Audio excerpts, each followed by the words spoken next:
الحمدللہ رب العالمین والصلاة والسلام علی رسول الکریم اما بعد فاعوذ باللہ من الشیطان الرجیم بسم اللہ الرحمن الرحیم کنت کنزا مخفیا فاحببت ان اعرف فخلقت الخلق صدق اللہ و صدق رسول الکریم۔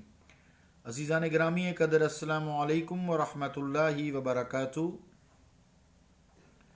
حدیث قدسی جو میں نے تلاوت کرنے کی سعادت حاصل کی ہے، اس کا ترجمہ یوں ہے: کنت کنز مخفیہ، میں چھپا ہوا خزانہ تھا، فاحببت ان اعرف، میں نے چاہ کہ میں پہچانا جاؤں، فخلقت الخلق، تو پس میں نے مخلوق کو تخلیق کر دیا۔ اللہ اور اس کے رسول کا قول سچا ہے۔ تو عزیزان گرامی قدر، اس حوالے سے کافی عرصہ ہو گیا ہم اس شعر کی تشریح کر رہے تھے۔ شعر یوں تھا: دو عالم میں کوئی نہیں غیر اس کا، وہ خود ہی ہوا ہر جگہ جلوہ فرما، مگر باوجود اس کے کہنا یہی ہے، وہ جن و بشر ہے نہ حور و پری ہے۔ عزیزان گرامی قدر، مراد یہ ہے کہ دوئی کی کہیں بو نہیں ہے، اس کا کوئی غیر اللہ نہیں ہے، سب اس کے مظاہر فطرت ہیں جو اس کی پہچان کے لیے ہیں۔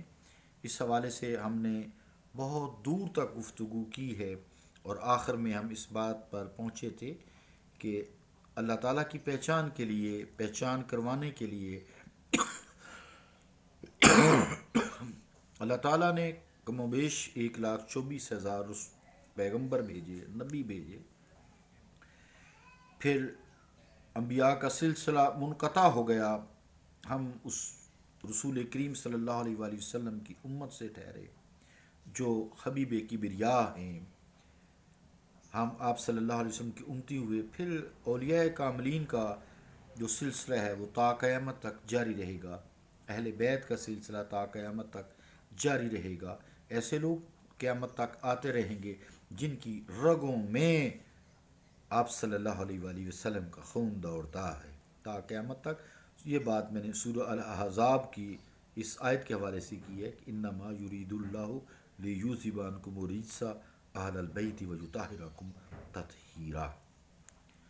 تو عزیزان گرامی قدر، یہ پھر جو اولیاء کاملین ہیں ان کا توسط ضروری ہے، چونکہ انبیاء کا سلسلہ منقطع ہے۔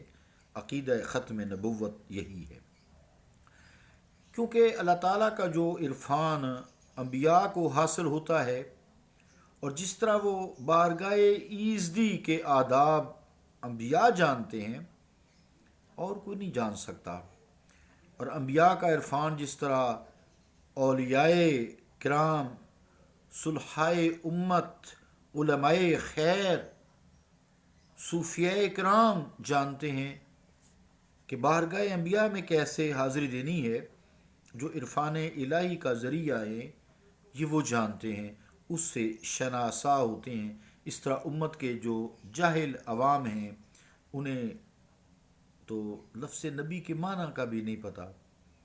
بس اتنا ہی کہوں گا، دین فروشی کا دور ہے، عقائد کا ہجوم ہے، پرفتن دور ہے، صحیح بندے کو تلاش کرنا انتہائی مشکل ہے۔ تو وہ جو موجودہ خاص طور سے لیٹسٹ ایجوکیٹڈ طبقہ ہے، وہ تو بالکل بھی آداب نہیں جانتا۔ وہ تو اپنی ڈاکٹریٹ پہ، اپنی پی ایچ ڈیوں پہ، اپنے جو دنیاوی منصب ہیں، جو انہوں نے سائنٹیفک تعلیم ضروری ہے چونکہ دین سائنٹیفک ہی ہے، لیکن ان کو دین کے آداب نہیں آتے صحیح۔ یہ میں افسوس کے ساتھ ساتھ معذرت کے ساتھ بات کر رہا ہوں۔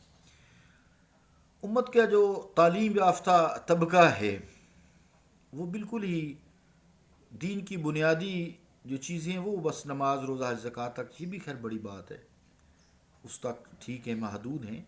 جو رسول کریم صلی اللہ علیہ وآلہ وسلم کی حاضری کے، ان سے تعلق کے جو آداب ہیں، الا ماشاءاللہ بہت کم لوگوں کو معلوم ہے، کیونکہ بارگاہ نبوت میں باریابی اور مقام نبوت کے عرفان کے لیے جس تعلیم کا ہونا ضروری ہے وہ ایک بنیادی شرط ہے. قرآن و حدیث کی تعلیم کی بات کر رہا ہوں.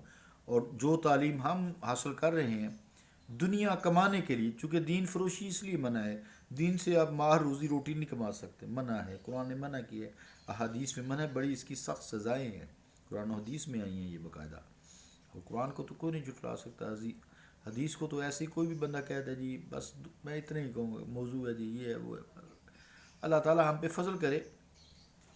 تو اکبر الآبادی رحمۃ اللہ علیہ نے اسی بات کو یوں بیان کیا ہے: سعادت روح کی کس بات میں ہے آپ کیا جانیں. سعادت روح کی کس بات میں ہے آپ کیا جانیں کہ کالج میں کوئی اس علم کا ماہر نہیں ہوتا. یہ جو میں بھی ظاہری بات ہے یہ دنیاوی یونیورسٹیوں میں پڑھا ہوں، بس اس کا وہ ماہر کوئی نہیں ہے، اور جو اس کے ماہر ہیں وہ دین فروشی کر رہے ہیں. افسوس کے ساتھ یہ بھی باتیں کر رہا ہوں.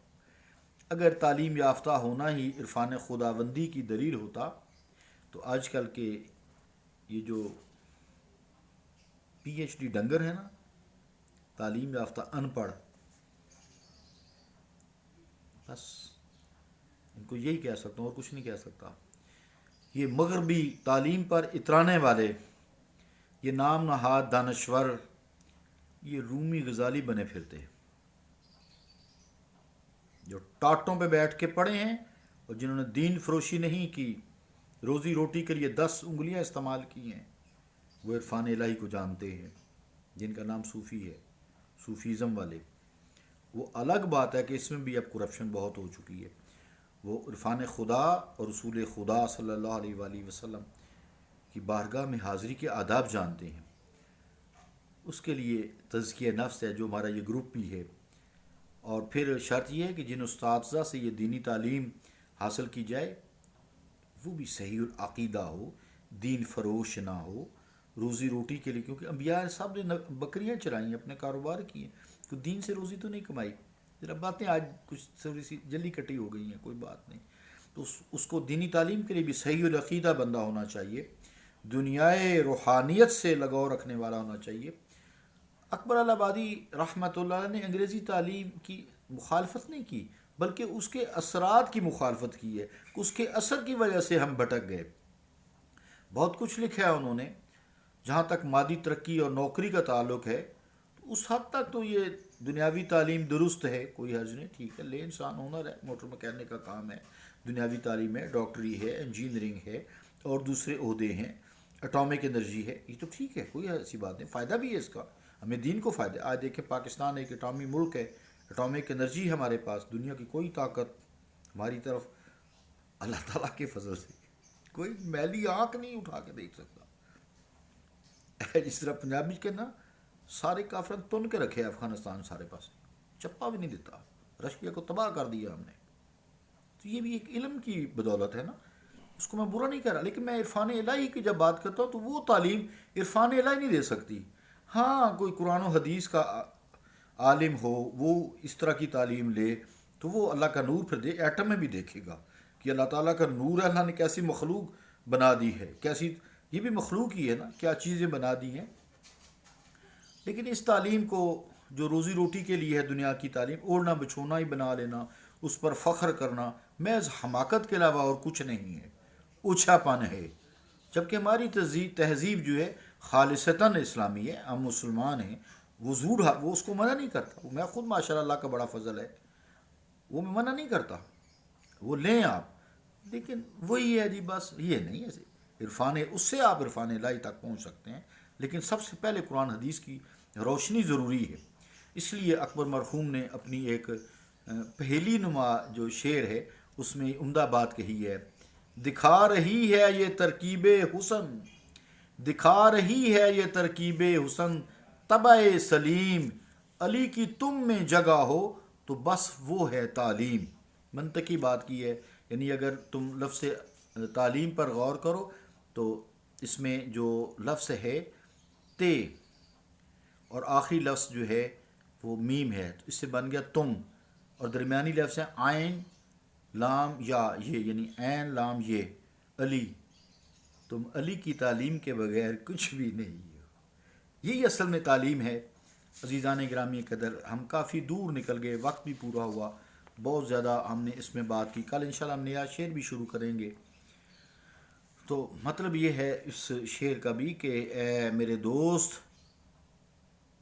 اے میرے مالک، تجھے نہ بشر کہہ سکتا ہوں، یعنی جو اللہ تعالیٰ مظاہر فطرت ہے نا انسان کو، کسی کو بھی آپ دوست کہہ لیں، من النبیین والصدیقین والشہداء والصالحین، اے میرے دوست، نہ تجھے بشر کہہ سکتا ہوں اور نہ حور و پری، اس لیے کہ تمام اسماء تیری ذات کے معاملہ میں حجاب کی حیثیت رکھتے ہیں، تو کوئی اور ہی چیز ہے، یعنی تیری حقیقت ہے انسان ان لفظی اعتبارات سے ورا ہے، کوئی صورت تجھے اپنے اندر بند نہیں کر سکتی، تو صورتوں میں اے میرے مالک خدا، اے میرے رب، تو صورتوں میں تو ضرور ظاہر ہے مگر دام صورت کا اسیر نہیں، تو کسی صورت کا قیدی نہیں، تو وہ ذات ہے جو پاک ہے، وحدہ لا شریک ہے، تو نے اس میں حدیث جو پڑھی ہے نا اس کا یہی تشریح کریں گے نا، تو نے ہر چیز میں اپنا ظہور تو کیا ہے لیکن تو ہر چیز میں مقید ہونے سے پاک ہے۔ عزیزان گرامی کے بہت ساری تفاصیل بھی ملتی ہیں، کوئی شخص پڑھنا چاہے تو اس میں حضرت شاہ ولی اللہ محدث دہلوی میں نسبت توحید کو دیکھ سکتا ہے، یا پھر حضرت پیر سید مہر علی شاہ صاحب رحمۃ اللہ علیہ گولڑوی کی جو تصنیف ہے تحقیق الحق، ہاں، اور آپ کے ملفوظات ہیں، خود کوئی شخص ملاحظہ کر سکتا ہے۔ کل انشاءاللہ تعالی ہم ایک نیا ٹاپک شروع کریں گے۔ صلی اللہ تعالیٰ علی رسول خیر خلقہ محمد وعلی آلہ وصحابہ اجمعین برحمتک یا رحمت۔